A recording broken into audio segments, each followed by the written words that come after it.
Extreme weather alert. Do not leave your house. Exposure to outdoor conditions for more than 30 seconds will result in a painful death.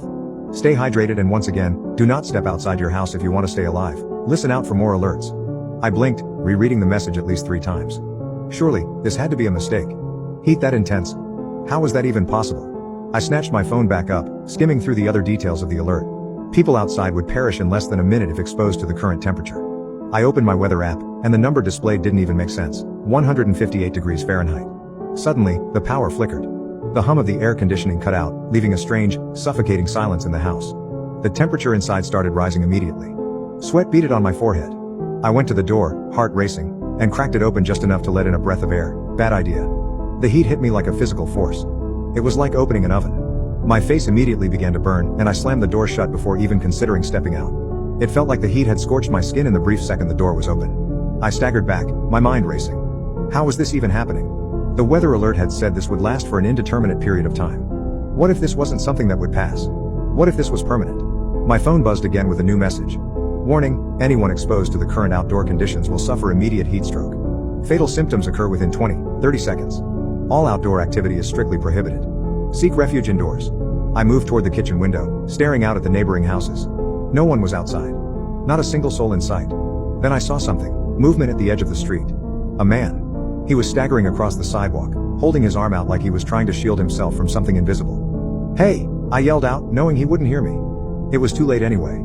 I watched in horror as he dropped to his knees, clutching his throat, his skin already blistering in the intense heat. Within seconds, he was on the ground, convulsing before going completely still. He was dead. A cold chill ran through me, in stark contrast to the heat inside the house. My heart pounded as I stumbled back. This was real. People were dying. I couldn't sit here and wait to bake alive in my own home. The temperature inside was rising fast without the AC, sweat already drenching my back.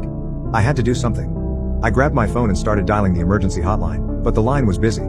The entire system must have been flooded with calls. I went to the TV and turned it on, only static. Every channel was down. The world outside might as well have been a wasteland. A new thought began creeping in, something dark and desperate. What if there's no way out? Minutes passed, the heat growing unbearable, suffocating. I needed water. I opened the fridge, grabbed a bottle, but even the contents were warm now.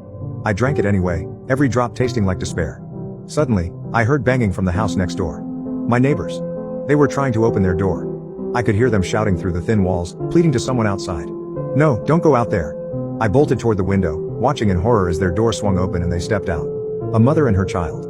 Their screams pierced the air for a split second before they collapsed, their bodies sizzling on the pavement. I had to look away.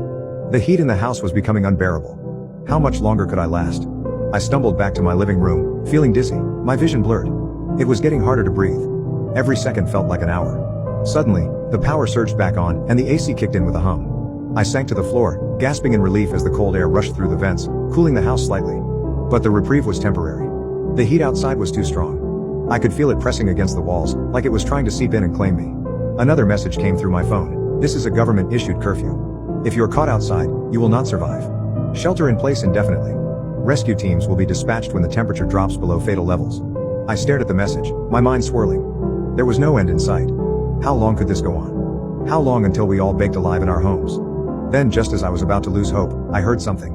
A distant sound, faint but unmistakable, the roar of engines. I rushed to the window, peeking through the blinds.